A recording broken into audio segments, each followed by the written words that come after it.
Hi, I'm Melinda Gallant. Welcome to another Cape Conversations.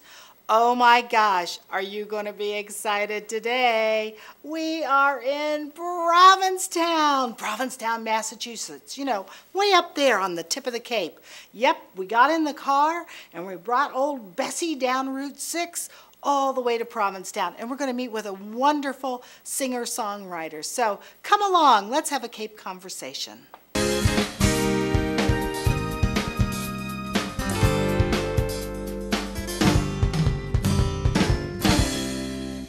Well, I'm very excited to be sitting here with the beautiful and talented Ann Stott of Provincetown, Massachusetts.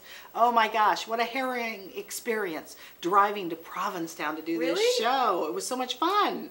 I mean, drive here? Well, just because, you know, the thing is, when you live in the Upper Cape, you drive off Cape. Everything, you go off Cape. Oh, and so now we got to come down, and we drove through Wellfleet and past the National Seashore. It was beautiful. Oh, it's all so nice. Now, when I go up Cape, I get lost. You'll see, there you go. We got lost too. You got lost? Wait a minute, there's just one road. How did you get lost? I went to Mashpee and Cotuit.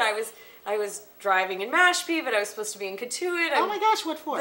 I went to the doctor. Oh, I was going to say the Cotuit Center for the Arts is there. Do you know about that? I do know about that. Oh my gosh, you need to be in contact with David Keene, the executive director, because I know we're going to hear you. Yeah, you should definitely, because he's great. And then actually, I bought a guitar from someone off of Craigslist in Mashpee. Is that right? Yeah, it was fun. Oh my gosh, that's neat. I was winding around the roads, not sure if I was on the right road. It's a little wider down there. It's a little wider down there. It is. It isn't just one road going straight down. That's true. You're absolutely right. Where'd my one road go? And so tell me. Tell me, how long have you been in Provincetown? I've been in Provincetown 5 years, and I'm a very typical Provincetown. Well, the atypical part of my Provincetown story is that I came in October. Yeah. But not probably to make money is not the best time. No, I had a fantasy of going somewhere quiet and just writing and reading for a time. So I came for 4 months. So you wanted those creative emotions and juices to flow. So I came here in the dark for winter. It is dark. Walk the beach in the cold, all bundled up, and I did all of that. And I thought I was here for 4 months. And 5 years later, I'm still here. Oh my gosh. Yeah, I'm one of those. And for a while, it was a season by season thing. It was like, well, I guess I should finish the winter. And then I found out that, you know, the town is supportive of street performers. And so the opportunity to perform a lot was really great. And so I said, okay, I'll do a summer. And but I had lived in New York City for a long time. So the whole time I was like, I'm going back to New York. I'm going back to New York. And then I did a play, so that kept me for fall. And then I thought, well... So are you an actress and singer-songwriter? Yes, that seems to be the case, yes. So now a lot of time, actresses, singers, songwriters, have another profession. You know, like they have to wait tables, or they teach school, or they teach music lessons, or... Well, and in New York I had a full-time job, but since I've been here it's been odd jobs, you know. Yeah. So I've been an artist model, I've worked at the movie theater. Well, that'd be a good job. I loved that job. Because you could see all the movies. You can see all the movies, and I was the projectionist, which was so cool. Yeah, that's like big time. Yeah. Because nothing happens until you get there. Pretty much not, and you kind of get to see like where the magic of the movie theater comes from, and I love movies, so I loved that job. Yeah, it was really great. So, but in the summer I try to focus on the street performing. So yeah, I've ended up staying, and it's been really good for me. I was thinking, you know, anticipating talking to you that, you know, there are very few places that support both sides of what I do. I mean, there's the performance side, which requires a lot of people, you know, and it's sort of this outgoing, you know, energetic thing. And then there's the writing side, which is this very quiet, solitary, internal experience. And the Cape's so amazing because almost introverted, maybe. Oh yeah, yeah. Potentially secretive, maybe. Yeah.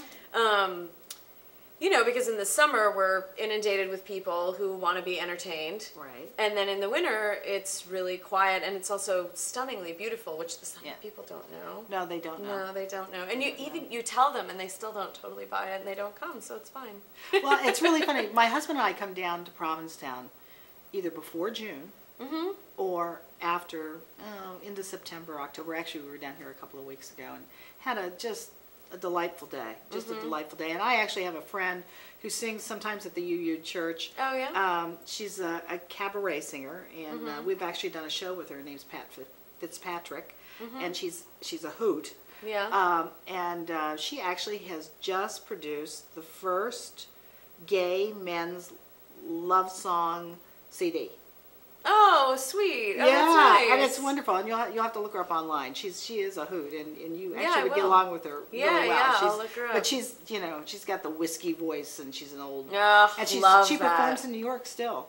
Yeah, Oh, nice. Yeah, Don't Tell Mamas and various other places. Yeah, and, fun cool. cabaret places. So anyway. But September's back to the you. time to come. Yeah, it is. September's It is. so. It is. Every year, all year, we say September's the best time of year, and then September comes, and it's like, wow, this is great. I know, you can actually, well, you can't get down the street currently, but you could normally be able to go down the street. So, Yeah, no, they're that's doing a kinda little tough. work on the street right now. They do. Yeah. So tell me about, I know you were born in Pennsylvania. And then you went with your family moved because of your father's job to Europe.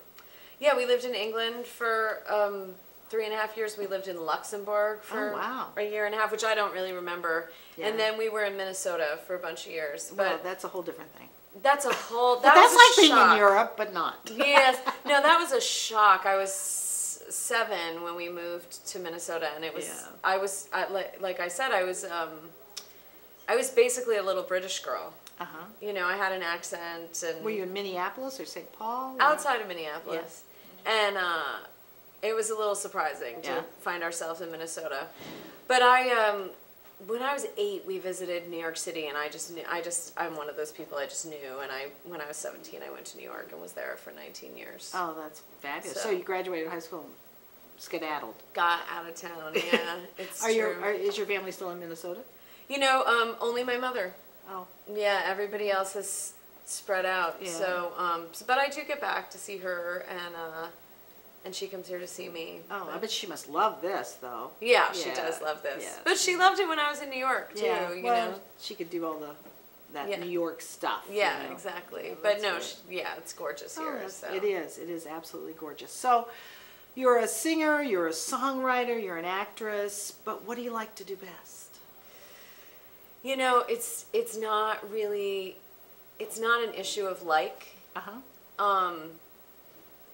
I have to write. If I'm not writing, there's just sort of something wrong with the world or me, really me. and then I make things wrong around Well, I me. like to think it's always all about me, but sometimes the world does get in there somehow. Yeah, that's true. And then I love to perform. So it's a different. There's a need and a love, and they live in different places in me. And I would never want to have to choose. You know, Between the two, you'll No. always do both. Yeah. Oh yeah. Well, I know people who juggle are called buskers. Do they call you when you on They the do street call perform? it busking. Yeah. They do, and I have no idea why. I- You know, it's funny because I like to know these things. I should look it up. I have no idea why. I think it probably comes from some European word of some other language or something. But because I used to work with people that did street performer festivals. Oh yeah. And they would call it the Buskers Festival.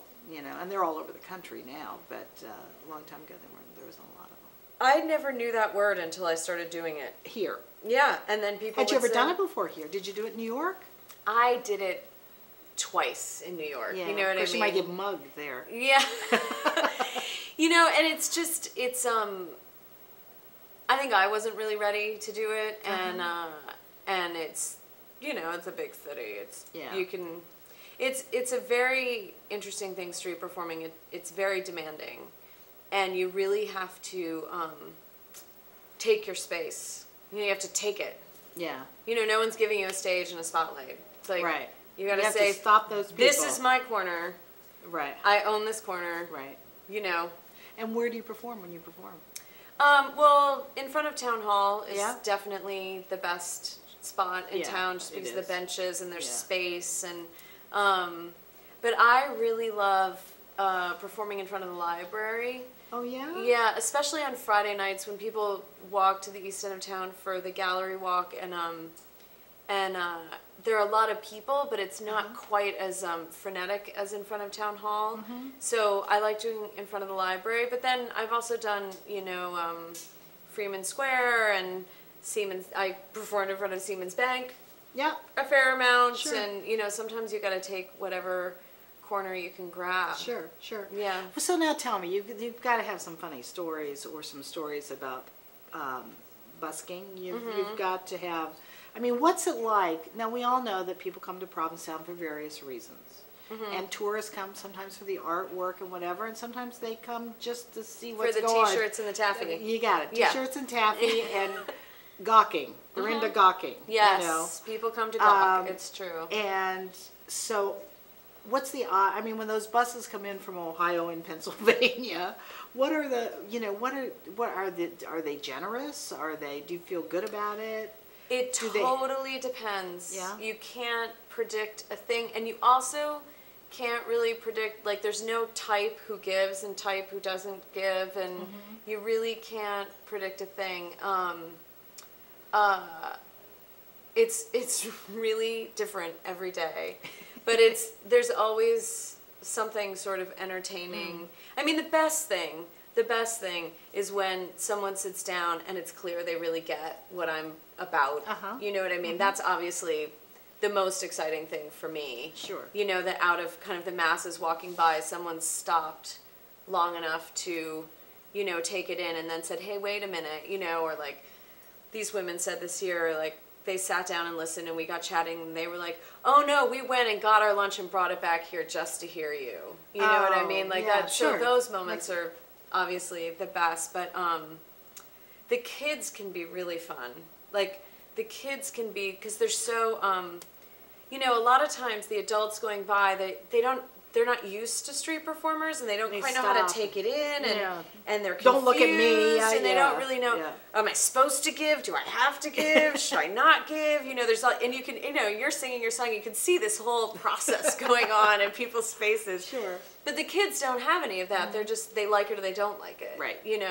And I had this little boy who was probably 5 or 6 a few years ago, and I swear he was like a Billy Elliot. He just started dancing. Oh, how and fun. It was his own, there was no choreography to it no at rhyme all. or reason. He was just hearing his inner muse. And I mean, people started watching him more than me, which was fine because I was mesmerized by him. And, we had this moment, and,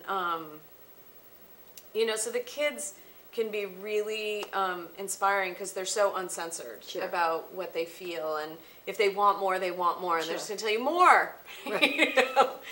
Which is fun. And then there are strange moments. There's certainly people who've partied a little too much, who, especially at night. Is that an issue? It can happen in the day here too. Oh, that's true.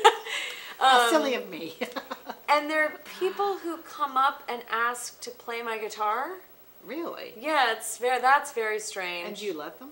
No. I wouldn't think so. The first time I did, I was so thrown. Like, I couldn't believe it. So I just Yes.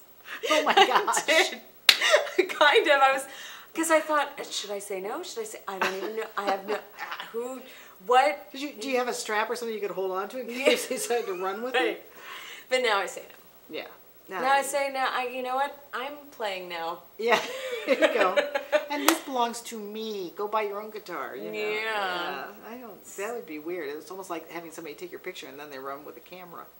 Kinda. I mean, I wouldn't let anybody take a picture of me with my cell phone if I didn't know them, because I would think they'd run off with my cell. I'd be afraid they'd run off with my cell phone. So, yeah, exactly. No, and I mean, I'm never quite afraid of that because it is plugged into an amp. Oh, it is. It's very public there, but it's just a little strange. Yeah, it is strange. I agree with you there. Of course, do adults come up and start dancing? That could even be maybe stranger. Oh, I would say young adults come up and okay. start dancing. So, late teens, early 20s, they're having a good time. Right. They know the song. Right.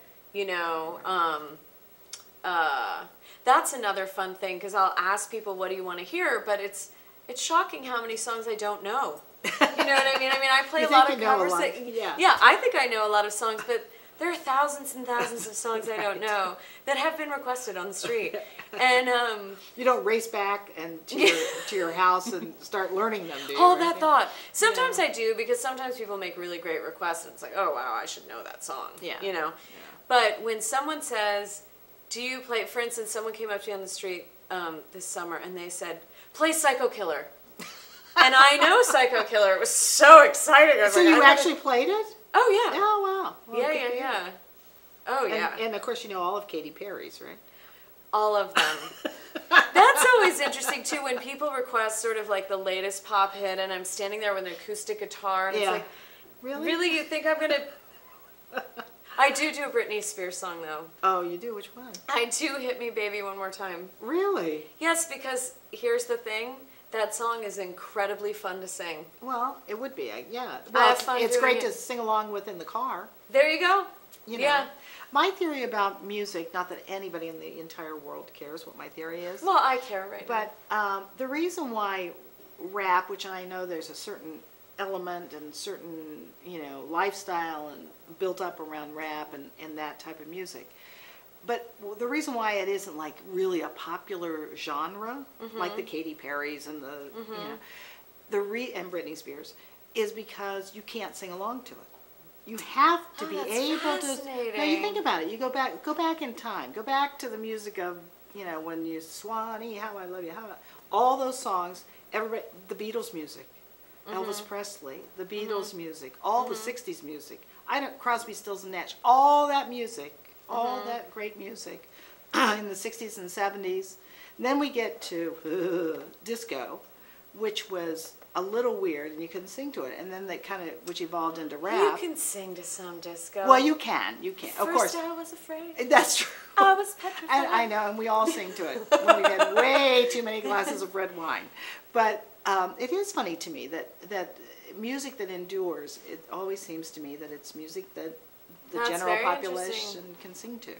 Well, and even going back, if you, I'm on thin ice here, but if you want to say that rap grows out to some extent from soul or R&B, all sure that stuff you can sing to too. And you can, and we all love that, But you're right, it is an extension of that. But it's such an urban thing that. Well, you got to be really committed to sing along to it. Let's put it that way. You got to know those words. That's right. You got to sit down and it's study. not like Day Tripper that I used to think was State Trooper. No, it's it's not like that. So it's a long story. Anyway, so what? Well, that's like that story. Bob Dylan thought that that Beatles song, "Tell Me Something." I Want to Hold Your Hand. Yeah. He thought, I can't hide. He thought it was I Get High. Yeah. So, that would be, we've all made up our own lyrics. Yes, we do. And that would be appropriate for him. Yes. So, what is your process for writing music? You said it's introverted. Do you write love songs? Do you write about nature? Do you write about spiritualism? All of the above? I write, it's changing right now, but, it's so hard to talk about. Well, you said, and I hope I'm not bringing up anything bad. No, you're not. But you lived with somebody for a long period of time, and you broke up. Did you write about that? Oh, yeah. Yeah.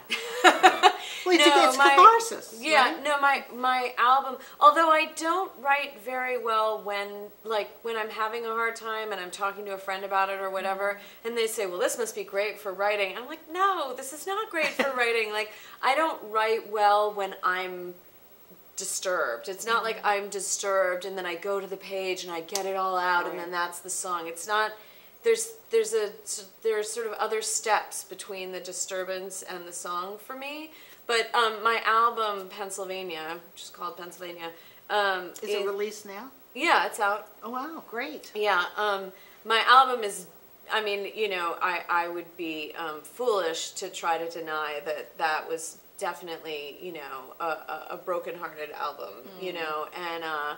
And sort of, and I think. I do think love is kind of the ultimate topic, and or seems to be the ultimate topic for me. I think it's the hardest things for human beings to do.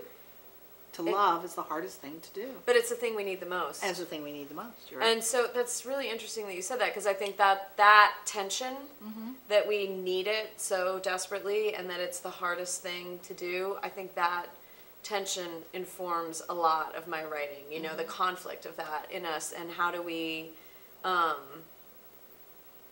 live with that conflict, you know, and how do we get through those challenges to get ultimately, I guess, what we need, and to have that experience of loving.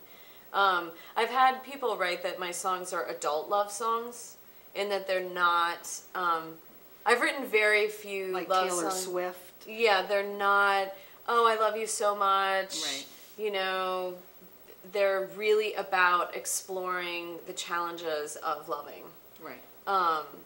So, and then there's a, you know, and this is related, there's sort of an existential angst songwriting bent too. But that's related to the conflicts of loving, definitely. So yeah, primarily that. And it's interesting because I do live in this incredibly beautiful, natural environment, you know, with the light and the water and the dunes and the forests and I experience all of that, and it informs my work, but I don't end up writing About that. about the sunset Right, or about the water. Unless or, it involves people. Yeah, Yeah. yeah. So, Interesting. yeah, it's definitely had an effect, and I definitely get fuel from those experiences. But again, it's not a direct line from that to the song. Wow. Now you're going to do a couple of numbers for us, I right? am going to do a couple I'm of very excited. Yeah, now, me too. If I wanted to, if I wanted to learn more about your music, do you have a website? I do. I have a website which is annestott.com, ANNESTOTT.com. Excellent. And then I'm on iTunes. You can search for me on iTunes Wow. and Amazon. Great. And Well, I just want you to know I'm wearing something called First Night Sandwich Button. So if on New Year's Eve you don't have a gig and you want to perform in the Upper Cape, let me know. sure, yeah, I'd love to. That would be We're fun. looking for- What's we're- First Night Sandwich? I've never heard of that. Well, it's our first year, just like First Night Boston, First Night Chatham. We're doing a first night on New Year's I've Eve. never heard It's of a big this. celebration of the arts, and it's for us. It's only going to go from 4 to 9 p.m. But we're looking for all kinds. Well, it's Sandwich, oldest town on the Cape. Everybody goes to bed. But Is Sandwich the oldest town in the Cape? yeah, it is. Oh, yeah, really? Yeah, very exciting. Yeah, that's where I live. So anyway, it's beautiful though. Beautiful. Not as different as here though. I mean, But my really husband- quaint. Very and- quaint. It's yeah. quintessential, you know, Cape Cod and New England. But we are doing this big event, so Oh, I'll I'd have love to to get. come. Yeah, I'll have to Yeah. let you have some information. Anyway, fun. I just want to go. I want to hear you sing. Oh, I want to sing. Excellent, That'll be excellent. fun. 2 minutes. So before we leave, thank you, Missy. Thank you so Fun. much. Really Great fun to talk. It was fun to talk. Yeah. Midwest girls, we can. We know.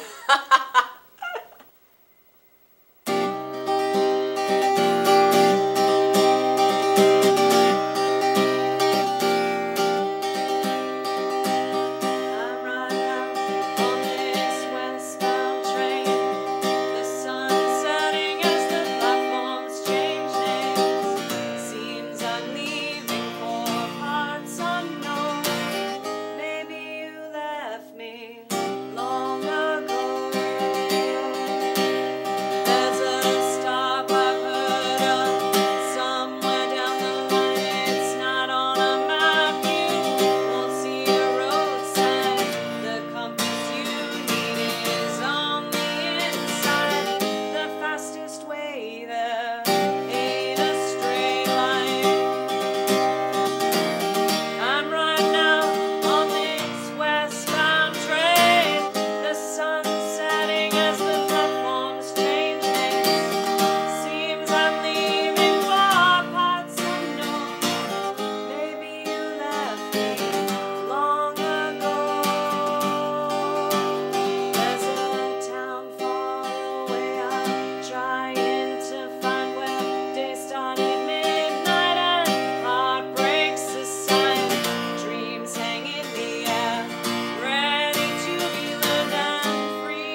tempt all the gods, if you curse at the moon, if you weigh all your odds, if you wander 40 days and 40 nights in between, you still won't know what can be.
All the gods, if you curse at the moon, if you weigh all your odds, if you wander 40 days and 40 nights in between, you still won't know what can be.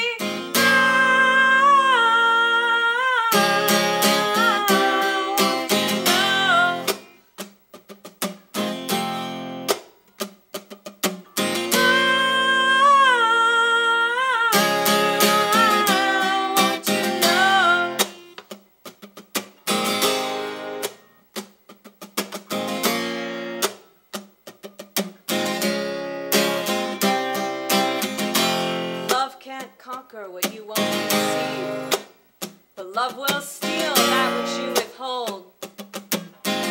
Love isn't your lover. Love is an auctioneer, accepting only your past as payment. Love is the current that pulses with life or burns you to death. Love is the warrior you always wished you could be.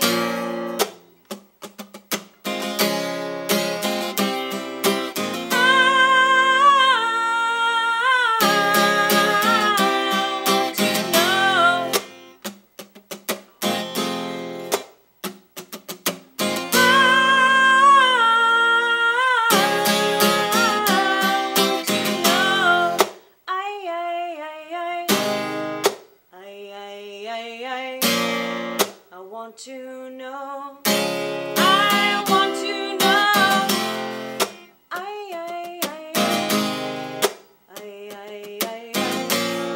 I want to know. I want to know.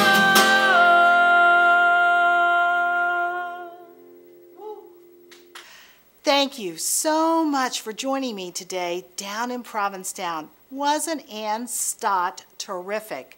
I think you ought to go on iTunes and look for Ann Stott, A-N-N-E-S-T-O-T-T, and listen to some of her great music. She's a wonderful young performer.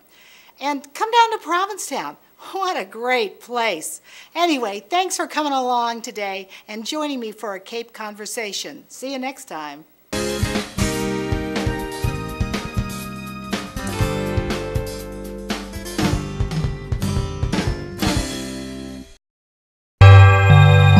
Thank you.